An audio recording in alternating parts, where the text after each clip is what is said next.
Hello बच्चों, अब हम शुरू करेंगे नेक्स्ट टॉपिक जिसको बोलते हैं अमीन। अमीन्स। अब अमीन्स क्या होते हैं? अमीन्स जो अमोनिया है, अमोनिया पे 3 एच है, ये अमोनिया NH3 इस पे 3 एच है। अगर ये एच को अल्काइल या अराइल ग्रुप से हटा दिया जाए, रिप्लेस कर दिया जाए, तो जो कंपाउंड बनते हैं वो अमीन्स कहलाते हैं। अब अमीन्स हमारे लिए इम्पॉर्टेंट इसलिए होते हैं क्योंकि नेचुरली ये प्रोटीन्स में, विटामिन्स में, हार्मोन्स में और अल्कलाइड्स में पाए जाते हैं, और सिंथेटिकली ये हमारे लिए डाइज के रूप में, ड्रग्स के रूप में और पॉलीमर्स में यूज़ किए जाते हैं। कुछ बायोलॉजिकली एक्टिव अमीन्स हैं, सेकेंडरी अमीन्स हैं, जैसे कि इफेड्रिन है, एड्रीनलिन है। ये हमारे बॉडी में ब्लड प्रेशर से रिलेट करते हैं। उसके अलावा कुछ मेडिसिन जैसे नोवाकोन है, बेनेड्रिल है, डेंटिस्ट्री में भी अमोनियम अमीन्स यूज़ किए जाते हैं। तो अमीन्स जो हैं वो हमारे लिए इम्पॉर्टेंट होते हैं। इंटरमीडिएट, कई केमिकल्स बनाने में इंटरमीडिएट के रूप में हमारे काम आते हैं, तो amines are useful to us. अब अमीन्स का हम पहले क्लासिफिकेशन देखते हैं। NH3 is ammonia, NH3 ammonia हो गया। अगर इसके ऊपर से एक H रिप्लेस करके कोई अल्काइल या अराइल ग्रुप आ जाता है तो वो होता है प्राइमरी अमीन, यानी कि प्राथमिक अमीन। इसको हम 1 डिग्री से भी रिप्रेजेंट करते हैं। फिर अगर अमोनिया के 2 H हटा दिए जाए और उन पर कोई अल्काइल ग्रुप आ गया, तो 2 अल्काइल ग्रुप आ गए तो उसको हम सेकंड 2 डिग्री या सेकेंडरी अमीन या तृतीयक अमीन बोलते हैं। फिर अगर अमोनिया के तीनों हाइड्रोजन अल्काइल ग्रुप से रिप्लेस कर दिए जाए तो जो अमीन बनता है वह तृतीयक अमीन यानी कि टर्शरी अमीन कहलाता है। अब ये अमीन्स प्राइमरी, सेकेंडरी या टर्शरी हो सकते हैं। अब हम इनका एक बार शॉर्ट में नॉमेनक्लेचर देखते हैं। तो इधर अमीन लिखा हुआ है, यहाँ कॉमन नेम है और उधर IUPAC नेम है। अमीन हमने लिया एग्जाम्पल के लिए CH3NH2, इसका कॉमन नेम है मिथाइल अमीन, मिथाइल अमीन। IUPAC में अमीन को अल्केनामीन बोलते हैं। तो जो भी अल्केन है उसका ई हटा के आगे अमीन लगा देते हैं। जैसे मीथेन है तो मीथेन का ई हटा के उसके आगे अमीन लगा लेंगे, तो ये क्या हो गया? मीथेनामीन। मीथेन ई हटाया, अमीन लिख दिया, हिंदी में लिखा मीथेनामीन। इसी प्रकार से अगर हम दूसरा एग्जाम्पल देखें, इसमें 2 H हट गए और 2 H की जगह 2 मिथाइल ग्रुप है, तो जो कॉमन नेम हो गया वो हो गया डाइमिथाइल अमीन, डाइमिथाइल अमीन हो गया। और IUPAC में ये रहेगा तो मीथेन अमीन, पर ये मीथेन अमीन है। ये कैसा मीथेन अमीन है? जिसके N के ऊपर मिथाइल ग्रुप आ गया है, इसलिए इसका नाम हो जाएगा N-मिथाइल methane amine. It is methane amine. अगर ये CH3 नहीं होता तो इसको मीथेन अमीन कहते हैं। तो ये ऐसा मीथेन अमीन है जिसमें N के ऊपर मिथाइल ग्रुप लिखा है, लगा हुआ है, इसलिए हम उसको बोलेंगे N-मिथाइल मीथेन अमीन। ये देखिए N-मिथाइल मीथेन अमीन। अब जो ये एग्जाम्पल है, इसमें N के ऊपर तीनों हाइड्रोजन हटा के 3 मिथाइल ग्रुप लगे हुए हैं, तो ट्राइमिथाइल अमीन हो गया इसका कॉमन नेम।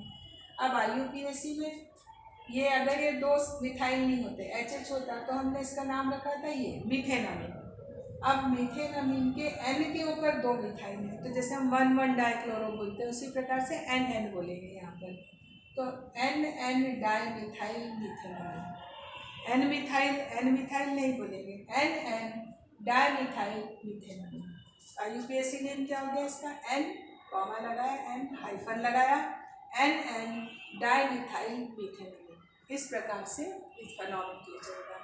फिर अगर बेंजीन के रिंग पर NH2 है तो उसको हम एनिलीन बोलते हैं कॉमनली। IUPAC में एनिलीन भी चलता है या फिर बेंजीनामीन, जैसे अल्केनामीन है वैसे बेंजीनामीन। यहाँ पर इसके दोनों H मिथाइल ग्रुप से रिप्लेस हो गए हैं, तो NN डाइमिथाइल एनिलीन बोला, या फिर IUPAC में इसको बोलेंगे NN डाइमिथाइल बेंजीनामीन। तो इस प्रकार से ये अमीन्स का नॉमेनक्लेचर।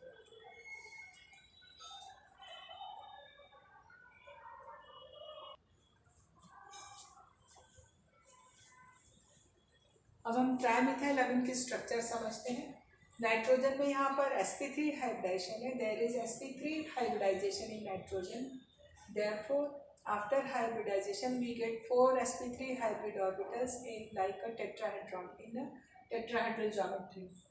तो out of the 4, 3 are occupied by methyl, 3 जो है उन पे मिथाइल ग्रुप आ जाते हैं और एक चौथा है उसमें लोन पेयर चला जाता है। तो कुल मिला के जो इसकी ज्योमेट्री बचती है वो it is like a pyramidal structure है।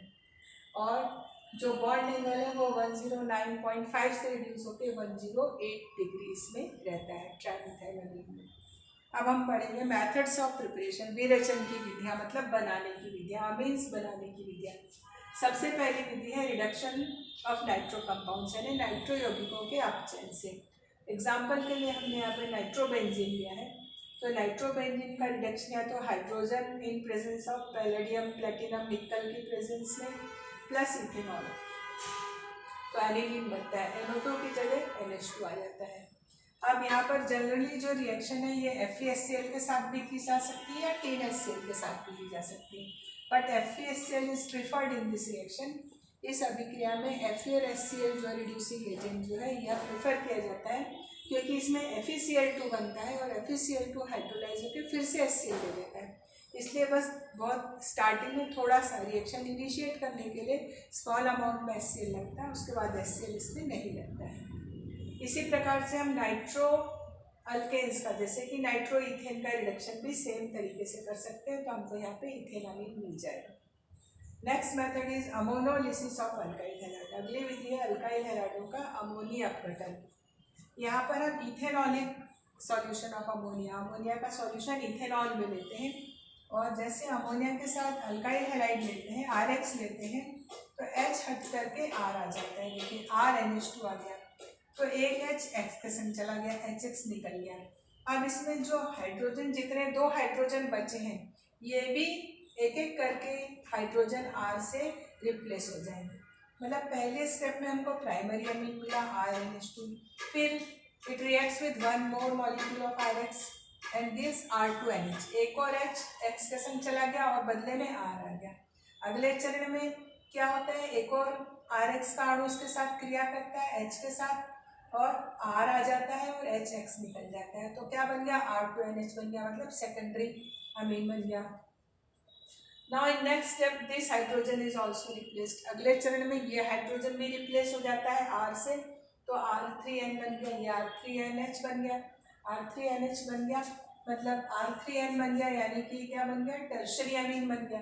अभी जो टर्शरी अमीन है, रिएक्शन यहाँ पर स्टॉप नहीं होती है, इसके बाद एक और मॉलिक्यूल RX का इसके साथ रिएक्ट करता है और R4NX बन जाता है। ये R4NX यानी क्वार्टरनरी सॉल्ट बन जाता है। जैसे अमोनियम क्लोराइड होता है जिसमें N के ऊपर 4 हाइड्रोजन, तो अमोनियम क्लोराइड में N के ऊपर 4 हाइड्रोजन की जगह 4 अल्काइल ग्रुप और X यानी हाइड्रोजन कोई सा भी, क्लोरो ब्रोमो या आयोडो, इसलिए इसको हम बोलते हैं क्वार्टरनरी अमोनियम सॉल्ट। तो इस मेथड का यही ड्रॉबैक है कि इसमें अगर हम अमोनोलिसिस मेथड की तरफ जाते हैं तो इसमें हमको मिक्सचर ऑफ अमीन्स मिलते हैं, प्राइमरी, सेकेंडरी, टर्शरी और चतुर्थक लवण, चतुष्क अमोनियम लवण, क्वार्टरनरी सॉल्ट भी इसमें हमको प्राप्त होता है। फिर नेक्स्ट मेथड है रिडक्शन ऑफ नाइट्राइल, यानी साइनाइड्स का, नाइट्राइल्स का अपचयन, रिडक्शन।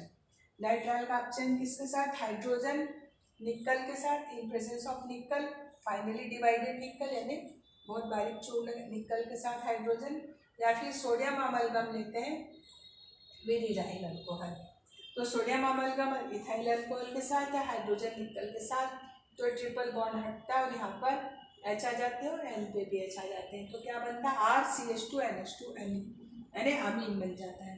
तो ये विधि काम आती है जब हमको कि एक कार्बन बढ़ा करके कोई अमीन बनाना होता है, तो ये विधि हमको यूज में आ जाती है, क्योंकि RCN में अगर CN लगा है तो यहाँ पर एक कार्बन बढ़ाने की सुविधा इस मेथड से हमको मिल जाती है।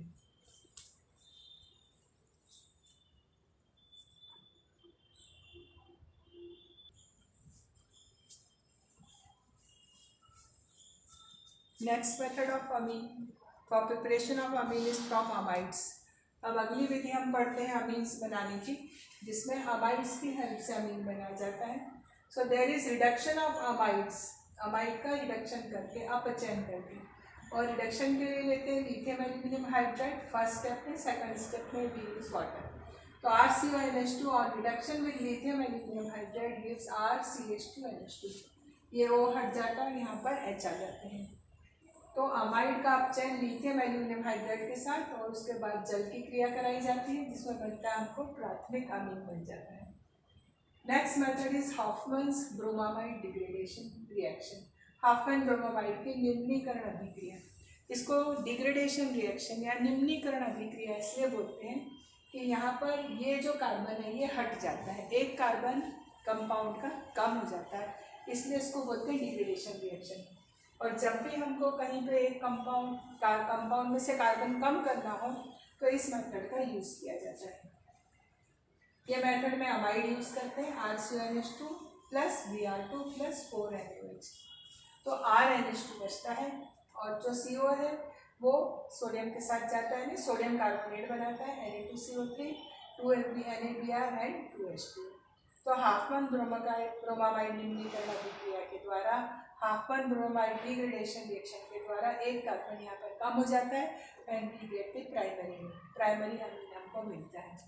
Next method for preparation of primary amine is Gabriel phthalimide synthesis. Gabriel phthalimide का संश्लेषण।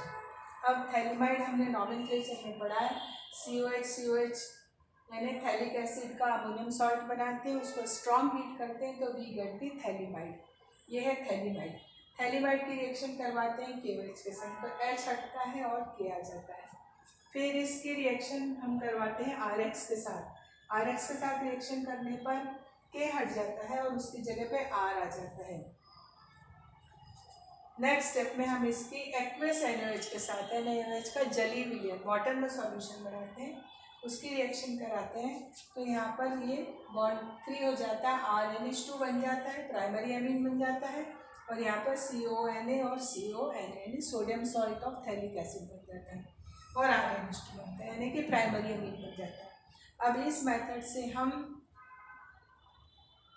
एरोमेटिक प्राइमरी अमीन नहीं बना सकते हैं, इस मेथड से एरोमेटिक प्राइमरी अमीन नहीं बनते हैं, इस मेथड से केवल एलिफेटिक प्राइमरी अमीन ही बनते हैं। तो ये कुल मिला के 5-6 मेथड्स हैं for the preparation of amines. Amines बनाने की ये सब डिफरेंट मेथड्स हैं।